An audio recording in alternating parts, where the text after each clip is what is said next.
Ayan, so ngayon gagawin ko na yung tinag sa akin ni Miss Claire. Yung fun question tag, sinulat ko talaga siya sa papel.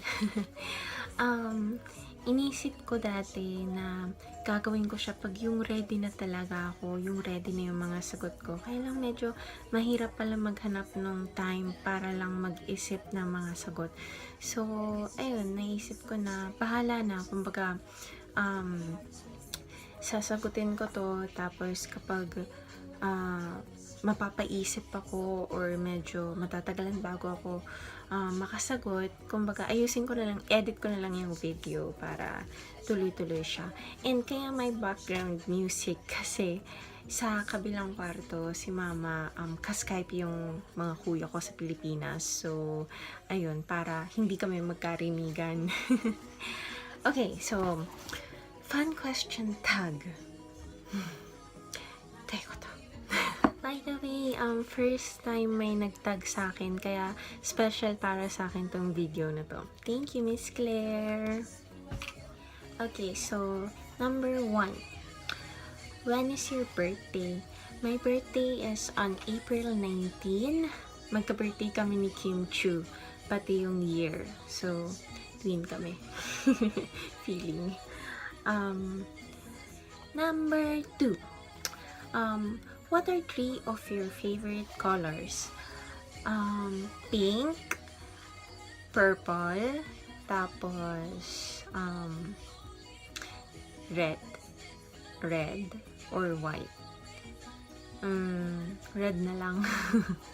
Okay, so patigil-tigil ako. Number 3.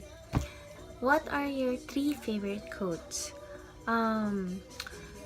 If others can, why can't I? Number 2, wala sa Disney to sinulat ko talaga. Laughter is timeless, imagination has no age, and dreams are forever. And last, ikatlo, love is not about how much you say I love you, but how much you prove that it's true.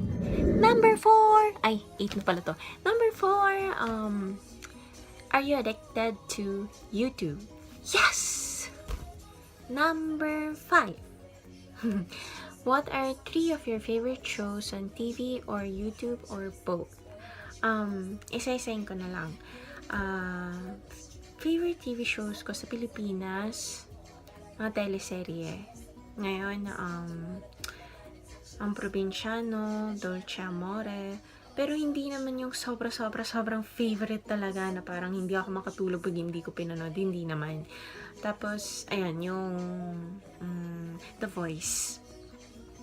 Tapos, dito sa Japan, Gyoten News, Itikyu, at Gyoretsu ga dekiru Horitsu Soudanjo. Did I say it right? Yun. Tapos, sa YouTube, ang mga pinaka-favorite kong panoorin sa YouTube, mga ganitong tags. Kasi, mas marami akong nalalaman tungkol sa mga YouTubers na pinapanood ko. Tapos, yung room tours and reviews. Yun.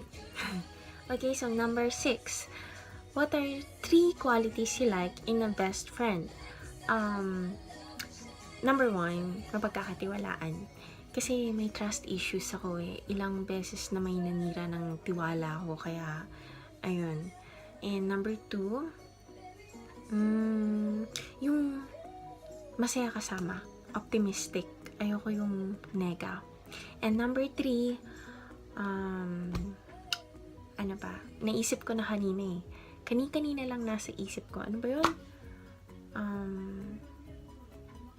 Naalala ko na. Yung mga friend na kahit hindi mo makausap lagi, hindi mo makasama lagi, andyan pa rin sila. Alam mong andyan lang sila. Diba? Kasi marami ako talagang mga friend sa Pilipinas na nung pumunta na ako dito sa Japan, wala na. Kumbaga unti-unti nang hindi nag-uusap. Okay lang sana kung ganun diba? Yung wala lang time. Pero wala kahit yung umuwi ako, pag magkita kami, mararamdaman ko na it's not the same.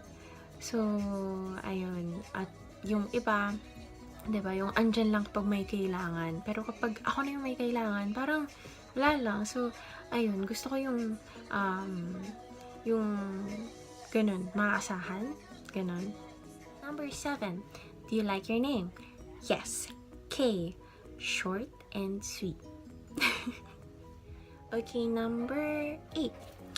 If you have the choice to pick your own name, what will it be?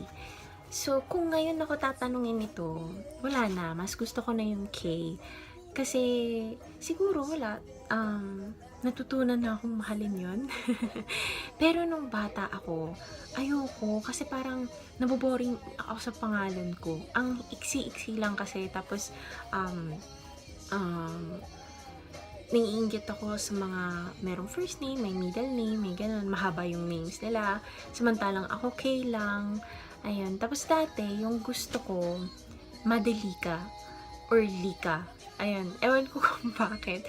Basta, ayun. Sabi nga nila ang weird kasi ang pangit doon ng Madelika. Parang madali ka, magmadali ka, parang ganun.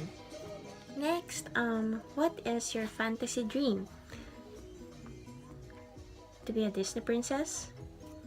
Disney princess? Next, do you wear makeup? Yes. Number 11. If you could write a book, what would the title be and what would it be about? Mula nung narinig ko to kay Miss Claire, napaisip na ako eh. Ang ganda nung sa kanya, diba? Ano nga ba yun? I thought I was not ready. Yung ba yun, Miss Claire? Sorry kung mali ako. Parang ganun. Buti siya nakaisip siya ng ganun na parang may hugot. Ako talaga, wala akong maisip eh. So, ang naisip ko lang, Katie Diaries. Tapos siguro, tungkol sa buhay ng isang Japanese Filipina. Parang ang boring ng libro na yun. Siguro hindi rin ako bibili nun. Number 12. What makes you cry? Ang bilis ko lang umiyak. As in, sa mga simpleng drama sa TV, pelikula. Ayan, ang bilis kong maiyak. Lalo na sa mga pagtungkol sa animals. Ewan ko kung bakit. And umiiyak din ako kapag galit ako. Siguro kasi hindi rin ako yung tipong kapag kagalit, away dito, away doon. Hindi ako ganun eh. Parang kinikim-kim ko. Kaya napapaiyak ako. Pag masaya din, pag sobrang saya, umiiyak din ako. Ayun, sobrang iyakin ako. Iba na tong angulo ng camera ko. Next, what makes you angry? Kapag nakakapanood ako ng news, nakakainis yung mga napapanood ko, mga crimes, ganyan. Pero kung saan na lang, sa everyday life ko lang, siguro kapag, kapag biglang may nagka-cancel ng mga plano. Halimbawa, mag-aaya-aya sila, yan ang plano, tapos ika-cancel kung kailan, ayun na. So, ayun. Madalas mangyari kasi sa akin yun eh. Nakakainis. Pero, kahit naman galit ako, hindi naman talaga ako mga away. So, ayun. What makes you happy? Ayan, sobrang babaw lang ng kaligayahan ko. As in, yung mga comments sa mga videos ko, sobra na akong happy doon. Tapos, masaya din ako syempre kapag kasama ko yung pamilya ko, yung friends ko, si Lollipop, kapag naglalaro kami, happy na ako. And syempre, siguro lalo na kapag uuwi ako sa Pilipinas, ang sobrang saya ko. And, ano pa, yung simpleng masyal, punta sa kung saan yun. Basta ang bilis lang, as in. Number 15. What is fangirling? Diba fangirling yun yung mga girls na kapag makita yung idol nila, pa-picture sila dun, habul-habulin nila, or yung nag-idolize ka sa isang tao. Fangirling. Number 16. What are your 3 favorite snacks? Sobrang dali lang. Potato chips, chocolates, and ice creams. Next, what are your 3 favorite foods? Spaghetti, French fries. Mahilig ako sa fries. As in, tapos, noodles. What are your 3 favorite drinks? Water. Yun yung pinaka-favorite ko talaga, water. Ano pa ba yung iba?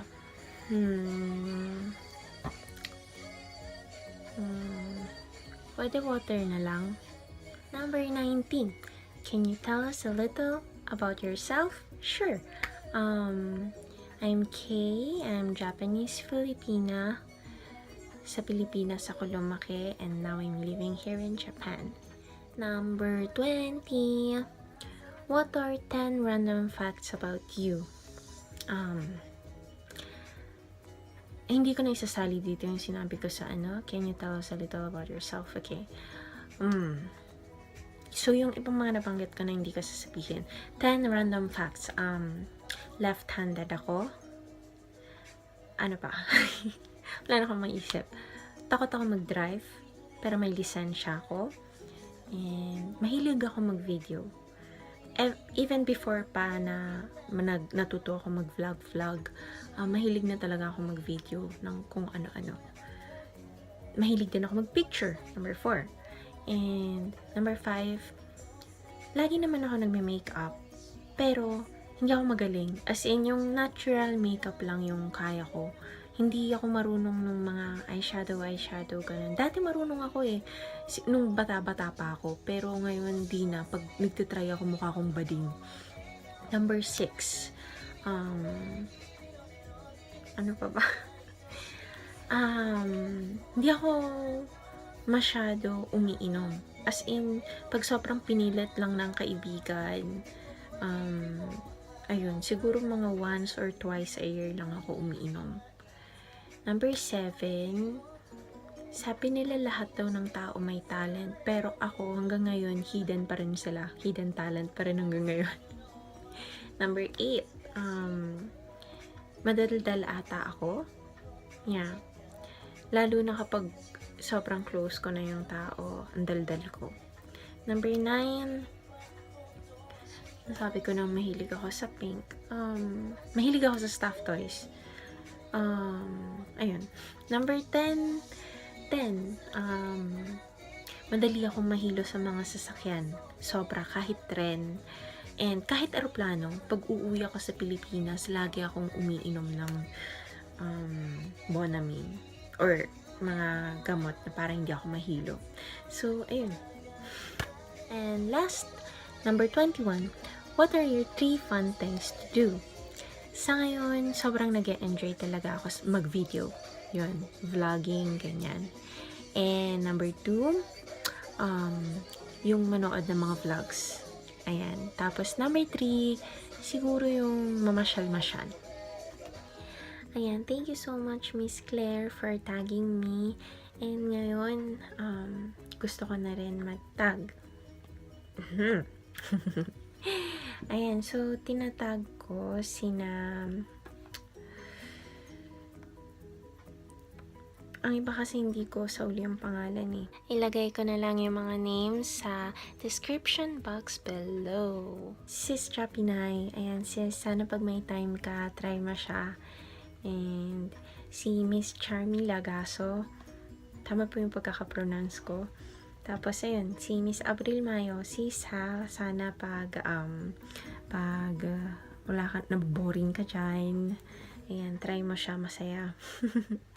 Si Miss Kim ng Kim Vlogs, and si Gian, sino pa? Si Miss Liana, and si Miss, nagdadalawang isip kasi ako na itag sila kasi alam kong busy sila Si Miss Icy Rose at saka si Miss Mayumi.